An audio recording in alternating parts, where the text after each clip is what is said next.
गोदाघाट लगतचे वस्त्रांतरगृह पाडण्याचा निर्णय घेण्यात आला। पालिकेने वस्त्रांतरगृह पाडू नये पुरोहित संघासह महिला भाविकांनी आता विरोध केलेला आहे। तर रामकुंडावरील वादग्रस्त वस्त्रांतरगृहाच्या पाडकामासाठी नाशिक पालिकेने पुरोहित संघाला बजावलेल्या नोटिसीचा कालावधी ऑगस्ट अखेर संपुष्टात येतोय। त्यामुळे इमारत जमीनदोस्त करण्यासाठी महासभेची मंजुरी घेतली जाणार आहे। तर या पाडकामानंतर भाविकांच्या सुविधेसाठी रामकाल पथ प्रकल्पाच्या अंतर्गत नव्याने वस्त्रांतरगृह उभारले जाणार आहे। मात्र या निर्णयाला पुरोहित संघाने आणि महिला भाविकांनी विरोध केलेला आहे। आणि गोदा घाटावरून याचाच आढावा घेतला आमचे प्रतिनिधी महेश महाले यांनी। पाहूयात। गेल्या काही दिवसांपासून नाशिकच्या रामकुंडावरील वस्त्रांतरगृहाचा मुद्दा हा चांगलाच पेटलेला आहे।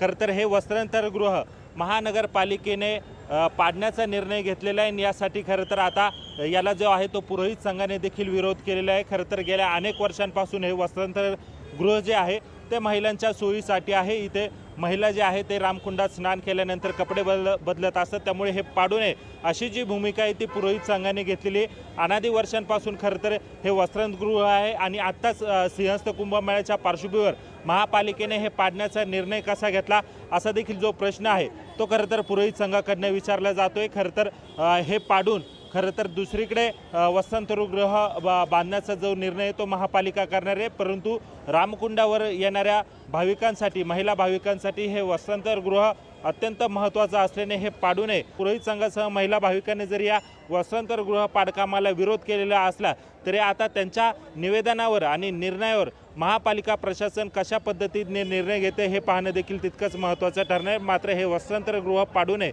अशीच खरं तर महिला भाविकांसह पुरोहित संघाची जी मागणी आहे ती पुढे आलेली आहे। महेश महाले, लोकशाही मराठी, नाशिक। व्यक्ती कुणी बाहेरगावची यात्रेकरू येतात ते त्या ठिकाणी सामान ठेवतात लॉकरमध्ये। एक बॅगचे एका तासासाठी केवळ फक्त 5 रुपये मेंटेनन्स चार्ज निघावा म्हणून आकारले जातात। ते एवढ्या कमी पैशामध्ये इतकी चांगली सोय आहे। येतात लोक, सामान ठेवतात, स्नान करतात, काळाराम मंदिर, कपालेश्वर तपोवन दर्शन करून येतात आणि सामान घेऊन निघून जातात। दुसरी गोष्ट, हजारो महिलांच्या लेखी हस्ताक्षरामध्ये त्यांनी दिलेलं आहे की हे पाडू नये म्हणून। कारण काय, दुसरी कोणती व्यवस्था नाही ना, ती वस्तू राहिली पाहिजे, तिची लोकांची सोय झाली पाहिजे, हा महत्त्वाचा आहे। तुमचे 2 माणसं ठेवा, त्यांनी लागलंच ते हँडल करा, आमचं काही म्हणणं नाही। आम्ही फक्त तिथे पवित्रता राहावी, यात्रेकरूंना एकदम कमी याच्यामध्ये जास्तीत जास्त सोय झाली पाहिजे, महिलांची सोय झाली पाहिजे, हा आमचा विचार असतो। आणि या दृष्टिकोनातून ते अत्यंत आवश्यक आहे, ते ठेवलं पाहिजे, ते पाडू नये। आम्ही वस्त्रांतरालयामध्ये जाऊन निदान कोणी आजारी जरी आमच्यापैकी कोणी असतं, यात्रेकरू लोक येतात, आम्ही त्यांना वरती घेऊन जातो, तिथे 1 रुपया घेत नाही, फ्रीमध्ये असतं। कपडे बदलण्याची सुविधा फुकट आहे, 5 रुपये 2 रुपये घेतात।